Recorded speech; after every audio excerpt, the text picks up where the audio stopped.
మేడిగడ్డకు రిపేర్లు KTR TRS నినాదం ఐబీఎంకు Lokesh welcome Modi versus Didi cycle తొక్కిన విజయ్ ఆశా భోన్స్లే ఇక లేరు చెత్త డిమాండ్లు అంటున్న ఇరాన్ ట్రంప్ అల్టిమేటం షట్టర్లో ఇరుక్కున్న దొంగ ఇలా బ్రేక్ లేకుండా 90 వార్తలు అందించే నాన్ స్టాప్ 90కి స్వాగతం. కాళేశ్వరం ప్రాజెక్టు పునరుద్ధరణ పనులపై తమ ప్రభుత్వం శరవేగంగా చర్యలు చేపట్టిందని మంత్రి ఉత్తమ్ కుమార్ రెడ్డి అన్నారు.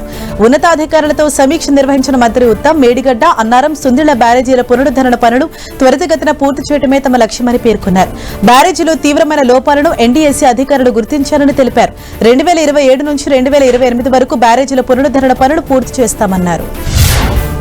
తెలంగాణను పారిశ్రామికంగా దేశంలోనే మొదటి స్థానం నిలబెట్టడమే ప్రభుత్వ లక్ష్యమని మంత్రి శ్రీధర్ బాబు తెలిపారు.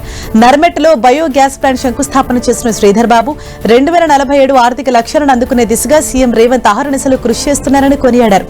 గత ప్రభుత్వం చేపట్టిన కొన్ని మంచి పథకాలను కూడా ముందుకు తీసుకువెళ్లాలని సీఎం ఆలోచిస్తున్నారని తెలిపారు. మాజీ మంత్రి కేటీఆర్ చిట్చాట్లో సంచలన వ్యాఖ్యలు చేశారు. టీఆర్ఎస్ పార్టీని బీఆర్ఎస్ గా మార్చి నష్టపోయామన్నారు. మళ్లీ టీఆర్ఎస్ గా మార్చారని కార్యకర్తలు ఒత్తిడి చేస్తున్నారని, దీన్ని కేసీఆర్ దృష్టికి తీసుకెళ్తారని చెప్పారు. కేసీఆర్ నిర్ణయమే ఫైనల్ అన్నారు. ప్రజా సమస్యలపై త్వరలోనే పాదయాత్ర చేస్తారని చెప్పారు. డీలిమిటేషన్ తో అసెంబ్లీ స్థానాలు పెరుగుతాయన్న ఆయన ఏ నియోజకవర్గం నుంచైనా పోటీకి సిద్దమన్నారు. పొత్తులు తమకు కలిసి రావని చెప్పారు. ఇక కవిత వ్యవహారంపై మాజీ మంత్రి కేటీఆర్ స్పందించారు. కుటుంబ సభ్యులను ఏడిపించేలా కవిత వ్యవహరిస్తున్నారని తెలిపారు. తల్లిదండ్రులకు మేలు చేయకపోయినా పర్వాలేదు, కానీ వారిని బాధ పెట్టకూడదని హాట్ కామెంట్ చేశారు. 10 ఏళ్ల పాలనలో తమకు ప్రజలకు మధ్య దూరం పెరిగిందని స్పష్టం చేశారు. గ్యాప్ ను సరిచేసేందుకు అన్ని ప్రయత్నాలు చేస్తామని తెలిపారు. ప్రజలతో మమేకం కాకపోవడంతోనే ఓడిపోయామన్నారు. సీఎం రేవంత్ రెడ్డిపై మాజీ మంత్రి కేటీఆర్ ఫైర్ అయ్యారు. సీఎం రేవంత్ ఫ్యామిలీ రాష్ట్రాన్ని దోచుకుంటుందని ఆరోపించారు. 100 రోజులు 6 గ్యారెంటీలు అమలు చేస్తామనే సీఎం 30 నెలలైనా ఎందుకు అమలు చేయడం లేదని ప్రశ్నించారు. కాళేశ్వరం ప్రాజెక్టుపై తప్పుడు ప్రచారం చేస్తున్నారని మండిపడ్డారు. తుమ్మిడిహెట్టి దగ్గర ప్రాజెక్టు నిర్మిస్తామంటున్న సర్కార్ కేవలం 52 కోట్లు కేటాయించారని చెప్పారు. మాజీ మంత్రి కేటీఆర్ పై కాంగ్రెస్ ఎంపీ చామల కిరణ్ కుమార్ రెడ్డి ఫైర్ అయ్యారు. కేటీఆర్ నిలువెత్తు విషయం నింపుకొని మాట్లాడుతున్నారని విమర్శించారు. బీఆర్ఎస్ అన్ని ఎన్నికల్లో ఓడిపోయిందన్న చామల కేటీఆర్ మతిస్థిమితం కోల్పోయారని ఆరోపించారు. ఓటమి ఫ్రస్ట్రేషన్ లో కేటీఆర్ మాట్లాడుతున్నారని ఆగ్రహం వ్యక్తం చేశారు. కేసీఆర్ కుటుంబానికి 1000 కోట్ల ఆస్తులు ఎలా వచ్చాయని ప్రశ్నించారు. బీజేపీ ఎంపీ అరవింద్ చిట్చాట్లో హాట్ కామెంట్ చేశారు. బీఆర్ఎస్ తో బీజేపీ పొత్తు పెట్టుకునే ప్రసక్తి లేదన్నారు. అవినీతి అక్రమాల పార్టీతో అలయన్స్ ఎందుకని ప్రశ్నించారు. తెలంగాణలో బీఆర్ఎస్ లేదని చెప్పారు. మిగులు బడ్జెట్ తో ఉన్న రాష్ట్రాన్ని కేసీఆర్ అప్పుల్లోకి నెట్టారని ఆరోపించిన అరవింద్ తెలంగాణలో ఒంటరిగానే బీజేపీ ప్రభుత్వాన్ని ఏర్పాటు చేస్తుందని ధీమా వ్యక్తం చేశారు. పెద్దపల్లి జిల్లా రామగుండంలో డీజీపీ శ్రీధర్ రెడ్డి పర్యటించారు. ఆర్మ్డ్ రిజర్వ్ పోలీస్ నివాస గృహాలను డీజీపీ ప్రారంభించారు. పోలీస్ హౌసింగ్ ఫండ్ 12 కోట్లతో అధునాతన సౌకర్యాలతో నిర్మించిన 19 నివాస గృహాలను డీజీపీ ప్రారంభించారు. డీజీపీ వెంట police housing corporation MD Mahesh Bhagwat తో పాటు పలువురు అధికారులు పాల్గొన్నారు. సింగర్ మంగ్లీ వివాదంలో ట్విస్ట్ మీద ట్విస్టులు చోటు చేసుకుంటున్నాయి. లాయర్ సుబ్బారావు తనపై దుష్ప్రచారం చేస్తున్నారని మంగ్లీ ఆరోపించారు. ఆయన తనను డబ్బు డిమాండ్ చేశారని తెలిపారు. డబ్బు ఇవ్వనందుకే తనపై తప్పుడు ఆరోపణలు చేస్తున్నారని మండిపడ్డారు. పంజాగుట్ట పిఎస్లో అడ్వకేట్ సుబ్బారావుపై ఫిర్యాదు చేసిన మంగ్లీ నోట్ల కట్టలు చూపించి తనను బద్నాం చేస్తున్నారని ఆరోపించారు. ఆ డబ్బుతో తనకు ఎలాంటి సంబంధం లేదని చెప్పారు. బిగ్ బాస్ ఫేమ్ యాంకర్ విష్ణుప్రియపై విజయవాడ పోలీస్ స్టేషన్లో కేసు నమోదైంది. సోషల్ మీడియాలో అసభ్యకర ఫోటోలు, వీడియోలు పోస్టు చేస్తున్నారంటూ ఏఐఎస్ఎఫ్ నాయకులు విజయవాడ సైబర్ క్రైమ్ పోలీసులకు ఫిర్యాదు చేశారు. అసభ్యకర ఫోటోలతో యువతను తప్పుదో పట్టిస్తున్నారంటూ ఆరోపించారు. దీంతో విష్ణుప్రియపై కేసు నమోదు చేశారు పోలీసులు. విష్ణుప్రియ సోషల్ మీడియా ఖాతాలను వెంటనే బ్లాక్ చేయాలని డిమాండ్ చేశారు. తెలంగాణ ఇంటర్ ఫలితాలు విడుదలయ్యాయి. రిజల్ట్స్ ను ప్రభుత్వ సలహాదారు కేకే, ఇంటర్ సెక్రటరీ యోగిత రాణా విడుదల చేశారు. ఇంటర్ ఫస్ట్ ఇయర్ లో 4,89,126 మంది స్టూడెంట్స్ పరీక్షలు రాశారు. సెకండ్ ఇయర్ ఎగ్జామ్ ను 5,07,949 మంది విద్యార్థులు రాశారు. ఈసారి కూడా బాలికలే పైచేయి సాధించారు. వచ్చే నెలలో సప్లిమెంటరీ పరీక్షలు నిర్వహించనున్నారు. మే 13 నుంచి ప్రారంభం కానున్నాయి. సంగారెడ్డి జిల్లా ఐలాపురంలో హైడ్రా కూల్చివేతలు కొనసాగాయి. అక్రమ నిర్మాణాలను నిలమట్టం చేసేందుకు భారీ వాహనాలు శ్రమించాయి. చాలా వరకు 5 అంతస్తుల భవనాలను కూల్చారు. హైడ్రా, రెవెన్యూ, మున్సిపల్, పోలీస్ శాఖలు సంయుక్తంగా నిర్వహించిన ఈ మెగా ఆపరేషన్లో సుమారు 861 ఎకరాల ప్రభుత్వ భూమిని స్వాధీనం చేసుకున్నారు. దీని మార్కెట్ విలువ దాదాపు 15,000 కోట్లకు పైగా ఉంటుందని అధికారులు అంచనా వేస్తున్నారు. అటు ఐలాపూర్ హైడ్రా కూల్చివేతల సమయంలో ప్రమాదం తప్పింది. భవనాన్ని నిలమట్టం చేస్తుండగా పక్క బిల్డింగ్ పై శిథిలాలు పడ్డాయి. ఈ ఘటనలో అపార్ట్మెంట్ స్వల్పంగా దెబ్బతింది. దీంతో అపార్ట్మెంట్ వాసులు భయాందోళనకు గురయ్యారు. అపార్ట్మెంట్ వాసులకు హైడ్రా అధికారులు ధైర్యం చెప్పారు. భద్రతా చర్యలు తీసుకుంటామని హామీ ఇచ్చారు. అమరావతిలో భూసేకరణకు ప్రభుత్వం కీలక నిర్ణయం తీసుకుంది. రాజధానిలో రహదారులు, మౌలిక వసతుల కల్పన కోసం భూమి సేకరించేందుకు నిర్ణయించింది. ఇందుకోసం 22 గ్రామాల పరిధిలోని 216 ఎకరాల భూమిని సమీకరించాలని అధికారులకు ఆదేశాలు జారీ చేసింది. అయితే రాజధాని నిర్మాణానికి భూములు ఇచ్చేందుకు వేల మంది రైతులు ముందుకొచ్చినా కొంతమంది ఒప్పుకోవట్లేదు. దీంతో భూసేకరణ కోసం సిఆర్డీఏ ప్రకటన విడుదల చేసింది. విశాఖలో ఐబీఎం తన కార్యకలాపాలను ప్రారంభించనుంది. వైజాగ్ లో ఐబీఎం సంస్థ బోర్డు ఫోటోను మంత్రి నారా లోకేష్ సోషల్ మీడియాలో పోస్ట్ చేశారు. ఐబీఎం కు వైజాగ్ తరపున స్వాగతం పలికారు. దాదాపు 6 ఏళ్ల విరామం తర్వాత ఐబీఎం తిరిగి విశాఖకు వస్తోంది. రాబోయే 3 ఏళ్లలో సుమారు 321 కోట్ల విలువైన ఎగుమతులను లక్ష్యంగా పెట్టుకున్నట్లు సమాచారం. వైసీపీ అధినేత జగన్ పై మంత్రి నిమ్మల రామానాయుడు నిప్పులు చెరిగారు. ఉగ్రవాదాన్ని మించిన ఉన్మాదంతో జగన్ రాజకీయాలు చేస్తున్నారని విమర్శించారు. చంపేస్తాం, నరుకుతాం, అంత చూస్తామంటున్నారని మండిపడ్డారు. అధికారంలోకి వస్తే ఉన్నవి పడగొడతామని, పనులు ఆపేస్తామంటూ బెదిరిస్తున్నారని ఆగ్రహం వ్యక్తం చేశారు. గొడ్డలి పార్టీకి రాష్ట్రంలో శాశ్వతంగా రాజకీయ సమాధి కట్టారన్నారు మంత్రి నిమ్మల. వైసీపీపై మంత్రి సత్యకుమార్ విమర్శలు గుప్పించారు. క్రెడిబిలిటీ లేని వారు క్రెడిట్ చోరీ గురించి ఆరోపించారు. ప్రజల తిరస్కరణకు గురైన పార్టీని దీని గురించి మాట్లాడడం విడ్డూరంగా ఉందని చెప్పారు. రాష్ట్రానికి ఏ పరిశ్రమ వచ్చినా తామే తీసుకువచ్చామంటూ గొప్పలు చెప్పుకుంటున్నారని తెలిపారు. వైసీపీ హయాంలో అనేక పరిశ్రమలు రాష్ట్రం నుంచి వెనక్కి వెళ్లిపోయాయని గుర్తు చేశారు. రాజమండ్రిలోని మహాదేవుని సత్రంలో పుష్కర పనులకు మంత్రి ఆనం రామనారాయణ రెడ్డి శంకుస్థాపన చేశారు. 9,55,00,000తో 6 అభివృద్ధి పనులకు శ్రీకారం చుట్టారు. 2027 జూన్ 26 నుంచి గోదావరి మహాపుష్కరాలు ప్రారంభమవుతాయని చెప్పారు. పుష్కరాల కోసం ఇప్పటికే 3 సమావేశాలు నిర్వహించామని తెలిపారు. గోదావరి పరివాహక ప్రాంతానికి చెందిన 12 మంది మంత్రులతో సబ్ కమిటీ ఏర్పాటు చేశామని తెలిపారు. తెలుగు రాష్ట్రాల్లో ఎండ తీవ్రత రోజురోజుకు పెరుగుతోంది. ఏపీలోని 200 మండలాల్లో 40 డిగ్రీలకు పైగా ఉష్ణోగ్రతలు నమోదవుతున్నాయి. రాయలసీమలో ఎండలు ఉధృతంగా ఉంటే ఉత్తరాంధ్రలో వడగాలులు ప్రజలను ఉక్కిరిబిక్కిరి చేస్తున్నాయి. వచ్చే 2 రోజుల పాటు పరిస్థితి మరింత తీవ్రమయ్యే అవకాశం ఉందని ఏపీ విపత్తుల నిర్వహణ సంస్థ హెచ్చరించింది. కడప జిల్లా పొట్టిపాడులో అత్యధికంగా 44.7 డిగ్రీల ఉష్ణోగ్రత నమోదైంది. ప్రముఖ గాయని ఆశా భోన్స్లే కన్నుమూశారు. ముంబైలోని బ్రీచ్ క్యాండీ ఆసుపత్రిలో చికిత్స పొందుతూ తుది శ్వాస విడిచారు. ఆమె కుమారుడు ఆనంద్ భోన్స్లే విషయాన్ని ధృవీకరించారు. ఛాతీలో ఇన్ఫెక్షన్ సోకటంతో ఊపిరి తీసుకోవడంలో ఇబ్బంది ఏర్పడగా ఆశా భోన్స్లేను కుటుంబ సభ్యులు ఆసుపత్రిలో చేర్చారు. చికిత్స పొందుతూ ఆమె కన్నుమూసినట్లు వైద్యులు తెలిపారు. ఆశా భోన్స్లే పలు ఆరోగ్య సమస్యలతో బాధపడ్డారని వైద్యులు తెలిపారు. మల్టీ ఆర్గాన్ ఫెయిల్యూర్ కారణంగానే ఆమె మరణించారని డాక్టర్ ప్రతీత్ సందాని తెలిపారు. ఆశా భోన్స్లే మరణించడం చాలా బాధాకరమైందని చెప్పారు. మహారాష్ట్ర సాంస్కృతిక శాఖ మంత్రి ఆశీష్ శెలార్ ఆసుపత్రి బయట ఆశా భోన్స్లే మరణ వార్తను అధికారికంగా ప్రకటించారు. మరాఠీ చిత్ర మజాబ్తో 1943లో తన కెరీర్ను ప్రారంభించారు ఆశా భోన్స్లే. 8 దశాబ్దాలకు పైగా సాగిన ఆమె ప్రస్థానంలో వేల సంఖ్యలో పాటలు పాడారు. ప్రపంచంలోనే అత్యధిక రికార్డింగ్లు చేసిన గాయనిగా Guinness Book of World Records లో చోటు సంపాదించారు. 10 ఏళ్ల వయసులో పాటలు పాడటం ప్రారంభించిన ఆశా భోన్స్లే తన సుదీర్ఘ కెరీర్లో 800కు పైగా చిత్రాలు, సుమారు 12,000 పాటలు పాడారు. ఆశా భోన్స్లే అంత్యక్రియలు సోమవారం నిర్వహించనున్నారు. సాయంత్రం 4 గంటలకు ముంబైలోని శివాజీ పార్క్ లో దహన సంస్కారాలు జరుగుతాయని కుటుంబ సభ్యులు తెలిపారు. ఆమెకు కడసారి నివాళులు అర్పించనున్న వారు సోమవారం ఉదయం 11 గంటలకు లోయర్ పరేల్లోని నివాసానికి రావచ్చని చెప్పారు. ఆశా భోన్స్లే మృతి పట్ల ప్రధాని మోదీ తీవ్ర విచారం వ్యక్తం చేశారు. ఆమె మరణం తనను తీవ్రంగా కరిచివేసిందని నివాళులర్పించారు. భారతదేశం చూసిన అత్యంత ప్రసిద్ధ బహుముఖ ప్రజ్ఞావంతురాలైన గాయకుల్లో ఆశా భోన్స్లే ఒకరని మోదీ కొనియాడారు. దశాబ్దాల పాటు సాగిన ఆమె అసాధారణ సంగీత ప్రస్థానం మన సాంస్కృతిక వారసత్వాన్ని సుసంపన్నం చేసిందన్నారు. కోట్లాది హృదయాలను ఆమె తన గానంతో స్పృశించారని చెప్పారు. ఆశా భోన్స్లే మరణ వార్త విధి బాధపడ్డారని సీఎం చంద్రబాబు తెలిపారు. ఆమె ఓ దిగ్గజ గాయని అని కొనియాడారు.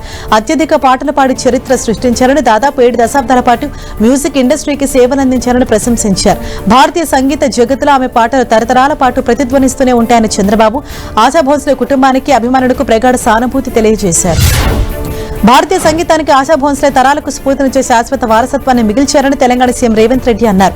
ఆమె మరణం దేశ సాంస్కృతిక, కళాత్మక సార్వభౌమత్వానికి తీరని లోటని చెప్పారు. ఆమె కుటుంబ సభ్యులకు తన ప్రగాఢ సానుభూతి తెలియజేశారు. ఆశా భోన్స్లే ఆత్మకు శాంతి కలగాలని ప్రార్థించారు సీఎం రేవంత్ రెడ్డి. పశ్చిమ బెంగాల్ ఎన్నికల వేళ పొలిటికల్ హీట్ నెలకొంది. బెంగాల్లో సుడిగాలి పర్యటనలు చేస్తున్న మోదీ టీఎంసీ సర్కార్ను టార్గెట్ చేశారు. 15 ఏళ్లుగా అవినీతి, హింస, బెదిరింపు రాజకీయాలకు అవకతవకల పాలన సాగించారని ఆరోపించారు. మమతా బెనర్జీ భయానక వాతావరణం సృష్టించారని చెప్పారు. విపక్ష కార్యకర్తలను లక్ష్యంగా చేసుకోవడం, కొన్ని సందర్భాల్లో హత్యలు చోటు చేసుకుంటున్నాయని విమర్శించారు. ఇంకెంతో కాలం ఈ పాలన సాగదన్నారు. మే 4 తర్వాత బెంగాల్లో బీజేపీ ప్రభుత్వం వస్తుందని ప్రధాని మోదీ ధీమా వ్యక్తం చేశారు. టీఎంసీ ప్రతి చర్యకు, ప్రతి పైసాకు సమాధానం చెప్పాల్సిందేనని వ్యాఖ్యానించారు. వారి ఆగడలను సహించేందుకు బెంగాల్ ప్రజలు సిద్ధంగా లేరని చెప్పారు. సిలిగురి కారిడార్ను విడదీస్తామని తుక్కే గ్యాంగ్ బెదిరిస్తోందన్న మోదీ అలాంటి వారిని పార్లమెంట్ కు టీఎంసీ పంపుతోందని ఆరోపించారు. సిలిగురి కారిడార్ అభివృద్ధికి కేంద్రం కృషి చేస్తామన్నారు. ప్రధాని మోదీకి పశ్చిమ బెంగాల్ సీఎం మమతా బెనర్జీ కౌంటర్ ఇచ్చారు. సర్ పేరుతో దేశంలో అతిపెద్ద స్కామ్ చేస్తున్నారని మండిపడ్డారు. ఓటింగ్ మిషన్లతో జాగ్రత్తగా ఉండాలన్న మమతా స్లో ఓటింగ్ కౌంటింగ్ జరిగేలా బీజేపీ ప్లాన్ చేస్తోందని ఆరోపించారు. ఈ ఏడాది కేంద్రంలో బీజేపీ సర్కారు కూలిపోతుందని జోస్యం చెప్పారు. ఆ పార్టీ తెచ్చిన ప్రజా వ్యతిరేక చట్టాల రద్దు అవుతాయన్నారు దీది. పశ్చిమ బెంగాల్ ఎన్నికల ప్రచారం నిర్వహించారు ఢిల్లీ సీఎం రేఖా గుప్తా. హుగ్లీ జిల్లాలోని పరసురా అసెంబ్లీ నియోజకవర్గం నుంచి పోటీ చేస్తున్న బీజేపీ అభ్యర్థి బిమన్ ఘోష్ తరపున ప్రచారం చేశారు. బీజేపీకి ఓటు వేయాలని ఓటర్లను ఆమె అభ్యర్థించారు. ఎన్నికల్లో బీజేపీ గెలుస్తుందని ధీమా వ్యక్తం చేశారు. తమిళనాడులో ఎన్నికల ప్రచారం ఊపందుకున్న డీఎంకే ప్రభుత్వాన్ని గద్దె దించాల్సిన సమయం ఆసనమైందని కేంద్ర మంత్రి పీయూష్ గోయల్ అన్నారు. తమిళనాడు డిప్యూటీ సీఎం ఉదయనిధి స్టాలిన్ వ్యాఖ్యలపై మండిపడ్డారు. తమిళ సంస్కృతి, మహిళలపై ఉదయనిధి స్టాలిన్ కు గౌరవం లేదని, అలాంటి వ్యక్తిని రాబోయే రోజుల్లో ప్రజలు సీఎంగా చూడాలని అనుకోవటం లేదన్నారు. ప్రజల మనోభావాలు దెబ్బతిన్నాయని ఆరోపించారు. డీఎంకేను కూకటి వేళ్లతో సహా పెకిలించారని బీజేపీ జాతీయ అధ్యక్షుడు నితిన్ నబీన్ అన్నారు. తమిళనాడు ఎన్నికల్లో ఎన్డీఏ కూటమి తప్పకుండా గెలుస్తుందని ఆశాభావం వ్యక్తం చేశారు. సత్తూరులో ఎన్నికల ప్రచారం నిర్వహించిన నబీన్ డీఎంకే ప్రభుత్వంపై నిప్పులు చెరిగారు. దేశంలోనే అత్యంత అవినీతిమయమైన డీఎంకే ప్రభుత్వానికి ప్రజలు బుద్ధి చెప్పేందుకు సిద్ధంగా ఉన్నారని తెలిపారు. బీజేపీపై తమిళనాడు సీఎం స్టాలిన్ విమర్శలు గుప్పించారు. అన్నాడీఎంకే ముసుగుతో బీజేపీ వస్తుందని ఆరోపించారు. పరమకుడిలో ఇంటింటి ప్రచారం నిర్వహించిన స్టాలిన్ ఓ చేనేత కార్మికుడి ఇంటికి వెళ్లి మగ్గం నేశారు. చేనేత కార్మికులకు ప్రభుత్వం అమలు చేసిన పథకాల గురించి వివరించారు. వారి సమస్యలు అడిగి తెలుసుకున్నారు. అన్ని వర్గాల సంక్షేమం, అభివృద్ధి తమ ప్రభుత్వ లక్ష్యమని సీఎం స్టాలిన్ తెలిపారు.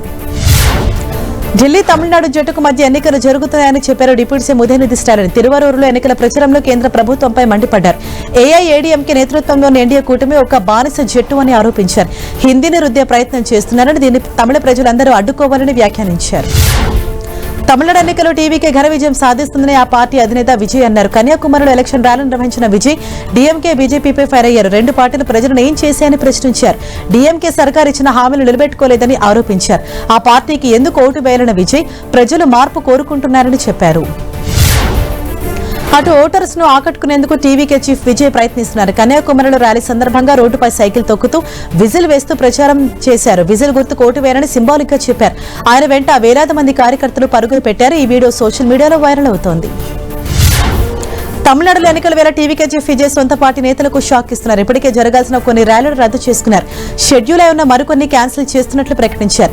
విల్లివక్కం, తిరుచిరాపల్లి, పుదుచ్చేరి, టీనగర్, కుడ్డలూరు నియోజకవర్గాల్లో ర్యాలీలు రద్దు చేశారు. దీంతో ఎన్నికల ముందు ఎఫెక్ట్ పడుతుందని టీవీకే నేతలు భావిస్తున్నారు. విజయ్ తన బహిరంగ సభలు రద్దు చేసుకోవడంపై డీఎంకే కౌంటర్ ఇచ్చింది. Vijay work from home politics చేస్తున్నారని సెటైర్లు వేసింది. ఎన్నికల సమయంలో ప్రజల మధ్య ఉండాల్సింది పోయి ఇలా సభలు రద్దు చేయడం ఏంటని ప్రశ్నించింది. మరోవైపు అధినేత పర్యటనలు ఆగిపోవడంతో టీవీకే కార్యకర్తలు, అభిమానులు కొంత నిరాశకు గురయ్యారు. సోషల్ మీడియా, డిజిటల్ వేదికల ద్వారా ప్రచారం చేస్తారని తెలుస్తోంది. తమిళనాడు, పశ్చిమ బెంగాల్ ఈ నెల 23న ఎన్నికలు జరగనుండటంతో పోలీసులు ఫ్లయింగ్ స్క్వాడ్ తనిఖీలు ముమ్మరం చేశారు. బెంగాల్లో కట్టుదిట్టమైన భద్రత ఏర్పాటు చేశారు. అడుగడుగునా చెక్ పోస్టులు పెట్టారు. ప్రతి వాహనాన్ని తనిఖీ చేస్తున్నారు. నగదు, మద్యం సరఫరా జరగకుండా చర్యలు చేపట్టారు. దేశవ్యాప్తంగా 2వ దశ ఓట్ల సమగ్ర జాబితా సవరణ పూర్తయింది. 12 రాష్ట్రాలు, కేంద్రపాలిత ప్రాంతాల్లో సర్ పూర్తి చేశారు. ఇప్పటి వరకు 7.2 కోట్ల ఓట్లను తొలగించినట్లు ఈసీ తెలిపింది. వివిధ కారణాలతో యూపీలో అత్యధికంగా 2,89,00,000, తమిళనాడులో 97 లక్షలు, బెంగాల్లో 90 లక్షల ఓట్లను తొలగించారు. చివరి దశ సర్ త్వరలోనే ప్రారంభం కానుంది. ఇరాన్ వైఖరిపై అమెరికా అధ్యక్షుడు ట్రంప్ మరోసారి సీరియస్ అయ్యారు. హర్మూజ్ జలసంధిని వెంటనే తెరవాలని ఇరాన్ కు అల్టిమేటం ఇచ్చారు. అణు కార్యక్రమాన్ని విడిచిపెట్టేందుకు ఇరాన్ సిద్ధంగా లేదన్న ట్రంప్ వారి చేతికి ఎట్టి పరిస్థితుల్లోనూ అణ్వాయుధాలు చిక్కనివ్వబోమన్నారు. హర్మూజ్ ను తెరుస్తామని చెప్పి ఇరాన్ మాట మార్చిందని మండిపడ్డారు. హర్మూజ్ లో ఇరాన్ మైన్స్ ను ధ్వంసం చేస్తామని వార్నింగ్ ఇచ్చారు. మిడిల్ ఈస్ట్ లో యుద్ధ ప్రభావం అమెరికాపై పడింది. అమెరికాలో పెరిగిన పెట్రోల్, డీజిల్ రేట్ల కారణంగా సుదూర ప్రాంతాలకు వెళ్లేందుకు అమెరికాలో విముఖత వ్యక్తం చేస్తున్నట్లు తెలుస్తోంది. పెరిగిన పెట్రోల్, డీజిల్ రేట్ల నుంచి తప్పించుకునేందుకు నిర్ణయం తీసుకుంటున్నట్లు సమాచారం. అయితే ఈ సంక్షేమం నుంచి బయటపడేందుకు మరికొందరు ఎలక్ట్రిక్ వాహనాలపై ఎక్కువగా మొగ్గు చూపిస్తున్నట్లు తెలుస్తోంది. ఏపీ దేవాదాయ శాఖ అసిస్టెంట్ కమిషనర్ శాంతిపై సస్పెన్షన్ వేటుపడింది. ఆదాయానికి మించి ఆస్తులున్నట్లు తేలటంతో శాంతిని సస్పెండ్ చేస్తూ దేవాదాయ శాఖ కమిషనర్ రామచంద్ర మోహన్ ఆదేశాలు జారీ చేశారు.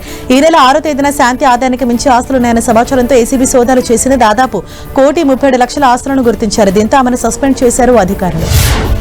మెదక్ జిల్లా కోడిపల్లి అటవీ ప్రాంతాల్లో ఆధార్ కార్డులు, డ్రైవింగ్ లైసెన్స్ల వంటి విలువైన పత్రాలు దర్శనమిచ్చాయి. పోస్టల్ సిబ్బంది నిర్లక్ష్యమే కారణమని తెలుస్తుంది. డాక్యుమెంట్లు ఉన్న ప్రజలకు అందించకుండా అటవీ ప్రాంతంలో పారబోశారు.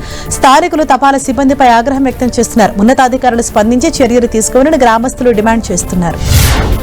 పల్నాడు జిల్లా దాచేపల్లి మండలం సారంగపల్లి అగ్రహారం గ్రామంలో ట్రాన్స్ఫార్మర్ దొంగలు రెచ్చిపోతున్నారు. పొలాల్లో ఉన్న ట్రాన్స్ఫార్మర్స్ ను ధ్వంసం చేసి కాపర్ వైర్లు, ఆయిల్ దొంగతనం చేస్తున్నారు. 3 ట్రాన్స్ఫార్మర్లు ధ్వంసం చేశారని రైతులు ఆరోపించారు. దీంతో సాగునీటి సరఫరా నిలిచిపోయిందని ఆవేదన వ్యక్తం చేశారు. నిందితులను పోలీసులు అరెస్ట్ చేశారు. పల్నాడు జిల్లా సత్తెనపల్లి పెదకూరపాడులో 4 అంతరాష్ట్ర దొంగలను పోలీసులు అరెస్ట్ చేశారు. నిందితుల నుంచి 30 గ్రాముల బంగారం, 69 తులాల వెండి, ₹1,00,000 నగదుతో పాటు ఓ స్కూటీని స్వాధీనం చేసుకున్నారు. పెదకూరపాడు, పొడపాడు గ్రామాల మొత్తం 204 గ్రాముల బంగారం దోచుకున్నట్లు చెప్పారు. ములుగు జిల్లా కన్నయ్యగూడ మండలం ఐలాపురం గ్రామంలోని ఓ చెరువులో అక్రమంగా నిల్వ చేసిన టేకు దుంగలను అధికారులు స్వాధీనం చేసుకున్నారు. పక్కా సమాచారంతో అటవీశాఖ అధికారులు తనిఖీలు చేపట్టి 81 టేకు దుంగలను పట్టుకున్నారు. వాటిని అటవీశాఖ కార్యాలయానికి తరలిస్తుండగా సూర్యనారాయణ అనే వ్యక్తి ట్రాక్టర్ అడ్డం పెట్టి టేకు దుంగలపై పెట్రోల్ పూసి తగలబెట్టే ప్రయత్నం చేశారు. దీంతో అతడిపై కేసు పెట్టారు. పల్నాడు జిల్లాలోని పలు ఏటీఎంలలో పెట్టాల్సిన డబ్బును సీఎంఎస్ ఉద్యోగి మాయం చేసినట్లు ఆరోపణలు వస్తున్నాయి. పిడుగురాళ్ల ఏటీఎంలో పెట్టాల్సిన 87 లక్షల రూపాయల గోల్మాల్ జరిగిందని అధికారులు తేల్చారు. ఆడిట్ చేసిన సమయంలో మోసంని గుర్తించారు. 3 ఎస్బీఐ, 1 సెంట్రల్ బ్యాంక్ ఏటీఎంలో పెట్టాల్సిన నగదు చోరీకి గురైనట్లు తేల్చారు. సీఎంఎస్ ఉద్యోగి నరేష్ ఫోన్ స్విచ్ ఆఫ్ రావడంతో చర్యలు చేపట్టారు. హైదరాబాద్ జూబ్లీహిల్స్ లో ట్రాఫిక్ చలాన్లు తప్పించుకునేందుకు టెక్నాలజీని వాడిస్తున్నారు కేటుగాళ్లు. ఏకంగా క్షణాల్లో నెంబర్ ప్లేట్ ను చేంజ్ చేస్తున్నారు. ట్రాఫిక్ పోలీసులు డ్రంక్ అండ్ డ్రైవ్ నిర్వహిస్తున్న సమయంలో ఓ BMW కారును ఆపారు. ఓ వ్యక్తి ఫుల్లుగా తాగి తప్పుడు వివరాలు చెప్పడంతో తనిఖీ చేశారు. కారులోని స్టీరింగ్ పక్కన ఉన్న ఓ బటన్ నొక్కితే ఆటోమేటిక్ గా నెంబర్ ప్లేట్ చేంజ్ అవ్వటాన్ని గమనించారు. అల్లూరు జిల్లా పెద్దబయలు మండలం పన్నెడలో విషాదం జరిగింది. వాగులో ఈతకు వెళ్లి 3 చిన్నారులు మృతి చెందారు. మత్స్యగడ్డ వాగులో 5 చిన్నారులు ఈతకు వెళ్లారు. ప్రమాదవశాత్తు చిన్నారులు నీట మునిగారు. 3 చిన్నారులు మృతి చెందగా ఒకరిని రక్షించారు. మృతులు ప్రదీప్, బబ్లు, అర్షిద్ గా గుర్తించారు. ఎన్టీఆర్ జిల్లా కీసరా టోల్ ప్లాజా దగ్గర జరిగిన ప్రమాదంపై విచారణ వేగవంతం చేశారు. ట్యాంకర్ కారుపై పడటంతో BMW కారు నుజ్జునుజ్జైంది. ఈ ప్రమాదంలో ఒకరు మృతి చెందారు. ప్రమాద తీవ్రతను, సాంకేతిక కారణాలు విశ్లేషించడానికి ఘటనా స్థలానికి BMW కంపెనీ ప్రతినిధులు వెళ్లారు. వాహన ధ్వంసం, ప్రమాద తీరుపై నివేదిక ఇవ్వనున్నారు. హైదరాబాద్ రాజేంద్రనగర్ సర్కిల్లోని శివరాంపల్లి సర్వారెడ్డి కాలనీ గ్రీన్ లో భారీ అగ్ని ప్రమాదం సంభవించింది. డెకరేషన్ సామాగ్రి నిల్వ ఉంచిన గోదాంలో ఒక్కసారిగా మంటలు చెలరేగాయి. స్థానికులు భయభ్రాంతులకు గురయ్యారు. గోదాంలోని ప్లాస్టిక్ డెకరేషన్ వస్తువులు, ఫ్లెక్సీలు, థర్మాకోల్ సామాగ్రి పెద్ద మొత్తంలో ఉండటంతో మంటలు వేగంగా వ్యాపించాయి. మహిళా రిజర్వేషన్ బిల్లుపై వివిధ రాజకీయ పార్టీలకు ప్రధాని మోదీ లేఖ రాశారు. ఏప్రిల్ 16 నుంచి జరగనున్న పార్లమెంటు ప్రత్యేక సమావేశాల్లో మహిళా రిజర్వేషన్ సవరణ బిల్లుకు మద్దతివ్వాలని కోరారు. 2029 లోక్సభ అసెంబ్లీ ఎన్నికలు మహిళా రిజర్వేషన్లతో నిర్వహించాల్సిన అవసరం ఉందని తెలిపారు. మహిళా రిజర్వేషన్ల సవరణ బిల్లుకు ప్రతి ఒక్కరు ఏకతాటి మీదకు రావాలన్నారు. ప్రధాని మోదీ లేఖపై ఏఐసీసీ జాతీయ అధ్యక్షుడు ఖర్గే స్పందించారు. మహిళా రిజర్వేషన్ బిల్లుకు సెప్టెంబర్ 2023లో ఏకగ్రీవంగా ఆమోదం తెలిపామని స్పష్టం చేశారు. చట్టాన్ని వెంటనే చేయాలని అప్పుడే డిమాండ్ చేశామని, కానీ కేంద్రం 30 నెలలు గడిచినా అమలు చేయలేదని ఆరోపించారు ఖర్గే. ప్రతిపక్ష పార్టీల విజ్ఞప్తిని పట్టించుకోకుండా ప్రత్యేక సమావేశం ఏర్పాటు చేశారని మండిపడ్డారు. డీలిమిటేషన్పై స్పష్టత లేకుండా చర్చ చేయడం అనవసరమన్నారు. మహిళా బిల్లు ఆమోదం పొందేందుకు మద్దతుగా పలు కార్యక్రమాలు చేపడుతున్నామని AP BJP chief PVN Madhav తెలిపారు. రాష్ట్ర వ్యాప్తంగా మహిళలతో ర్యాలీలు, సభలు నిర్వహిస్తామన్నారు. మహిళా బిల్లు ఆమోదం పొందుతుందని మాధవ్ విశ్వాసం వ్యక్తం చేసి ఈ నెల 18వ తేదీన రాష్ట్ర వ్యాప్తంగా సంబరాలు చేస్తామని ప్రకటించారు. 2029 కల్లా బిల్లు పూర్తి స్థాయిలో అమల్లోకి వస్తుందని విశ్వాసం వ్యక్తం చేశారు. మహిళా బిల్లును వ్యతిరేకించే పార్టీలకు అతివలే బుద్ధి చెబుతారని కేంద్ర మంత్రి బండి సంజయ్ అన్నారు. మహిళా సాధికారత గురించి మాట్లాడే పార్టీలన్నీ పార్లమెంట్లో బిల్లుకు మద్దతు ఇవ్వాలన్నారు. వారికి రాజకీయ రిజర్వేషన్లు కల్పించడం దశాబ్దాల నాటి కళ అని, 33% అవకాశం ఇవ్వడం చరిత్రాత్మకమని చెప్పారు. రాజకీయాలకు అతీతంగా బిల్లుకు మద్దతు ఇవ్వాలని పిలుపునిచ్చారు బండి సంజయ్. పార్లమెంటు ప్రత్యేక సమావేశాల నేపథ్యంలో బీజేపీ తమ ఎంపీలకు 3 లైన్ విప్ జారీ చేసింది. సమావేశాల సమయంలో పార్టీ ఎంపీలందరూ తప్పనిసరిగా పార్లమెంటుకు హాజరు కావాలని ఆదేశించింది. కేంద్ర మంత్రులతో సహా ఎంపీలందరూ ఈ 3 రోజుల పాటు సభలోనే ఉండాలన్నారు. కొన్ని కీలకమైన బిల్లులు ప్రవేశపెడుతుండటంతో సభ్యులందరూ సభకు హాజరై ప్రభుత్వానికి మద్దతు తెలపాలని బీజేపీ చీఫ్ విప్ స్పష్టం చేశారు. రాజ్యాంగాన్ని బలహీనపరిచేందుకు కేంద్ర ప్రభుత్వం కుట్రలు చేస్తుందని కాంగ్రెస్ అగ్రనేత రాహుల్ గాంధీ ఆరోపించారు. ఢిల్లీలో రన్ ఫర్ అంబేద్కర్ ను ప్రారంభించిన రాహుల్, ఆర్ఎస్ఎస్, బీజేపీ భావజాలాలు ఉన్నవారు రాజ్యాంగాన్ని నాశనం చేయాలని చూస్తున్నారని విమర్శించారు. కేంద్రం చేస్తున్న కుట్రలను ప్రజలందరం కలిసికట్టుగా అడ్డుకోవాల్సిన అవసరం ఉందని అభిప్రాయపడ్డారు రాహుల్ గాంధీ. రాహుల్ గాంధీ టార్గెట్ గా మహారాష్ట్ర సీఎం ఫడ్నవీస్ విమర్శలు గుప్పించారు. వరుస ఎన్నికల్లో ఓటు పోతుండటంతో రాహుల్ గాంధీని కాంగ్రెస్ నుంచి తొలగించే వాతావరణం నెలకొందన్నారు. రాహుల్ కేవలం తన ఉనికి కోసమే కాకుండా తన నాయకత్వాన్ని కాపాడుకోవడానికి పోరాడుతున్నారని చెప్పారు. ఇప్పటికైనా ఆయన తన పద్ధతి మార్చుకోవాలని హితవు పలికారు. బీహార్ రాజకీయాల్లో కీలక పరిణామాలు చోటు చేసుకుంటున్నాయి. కొత్త ముఖ్యమంత్రి ఎంపిక ప్రక్రియను హైకమాండ్ వేగవంతం చేసింది. కేంద్ర వ్యవసాయ శాఖ మంత్రి శివరాజ్ సింగ్ చౌహాన్ ను అబ్జర్వర్ గా నియమించింది. బీహార్ శాసనసభ పక్ష నాయకుడు ఎన్నుకునే బాధ్యతను శివరాజ్ సింగ్ చౌహాన్ కు అప్పగిస్తూ నిర్ణయం తీసుకుంది. త్వరలోనే ఆయన బీహార్లోని బీజేపీ ఎమ్మెల్యేలందరితోనూ భేటీ కానున్నారు. ఢిల్లీ డెహ్రాడూన్ ఎక్స్ప్రెస్ వే ప్రారంభోత్సవానికి రెడీ అయింది. మంగళవారం ఎక్స్ప్రెస్ వేను ప్రధాని మోదీ ప్రారంభించనున్నారు. డెహ్రాడూన్ నుంచి ఢిల్లీకి చేరుకోవడానికి ఇప్పటి వరకు 5 గంటల సమయం పట్టేది. ఎక్స్ప్రెస్ వే నిర్మాణంతో కేవలం 3 గంటల్లోనే గమ్యస్థానాన్ని చేరుకునున్నారు. ప్రధాని మోదీ టూర్ కు ఏర్పాట్లు పూర్తి చేశారు. అమర్నాథ్ యాత్ర షెడ్యూల్ జమ్మూ కాశ్మీర్ ప్రభుత్వం ప్రకటించింది. ఏడాది జూలై 3న యాత్ర ప్రారంభమవుతుందని చెప్పారు. 57 రోజుల పాటు కొనసాగి ఆగస్టు 28న రక్షాబంధన్ పర్వదినం రోజున ముగుస్తుందని లెఫ్టినెంట్ గవర్నర్ మనోజ్ సిన్హా తెలిపారు. జూన్ 29న జ్యేష్ఠ పూర్ణిమ సందర్భంగా శివుని ఆశీస్సులు కోరుతూ ప్రథమ పూజలు నిర్వహిస్తారు. ఈ నెల 15 నుంచి అడ్వాన్స్ రిజిస్ట్రేషన్ ప్రక్రియ ప్రారంభమవుతుంది.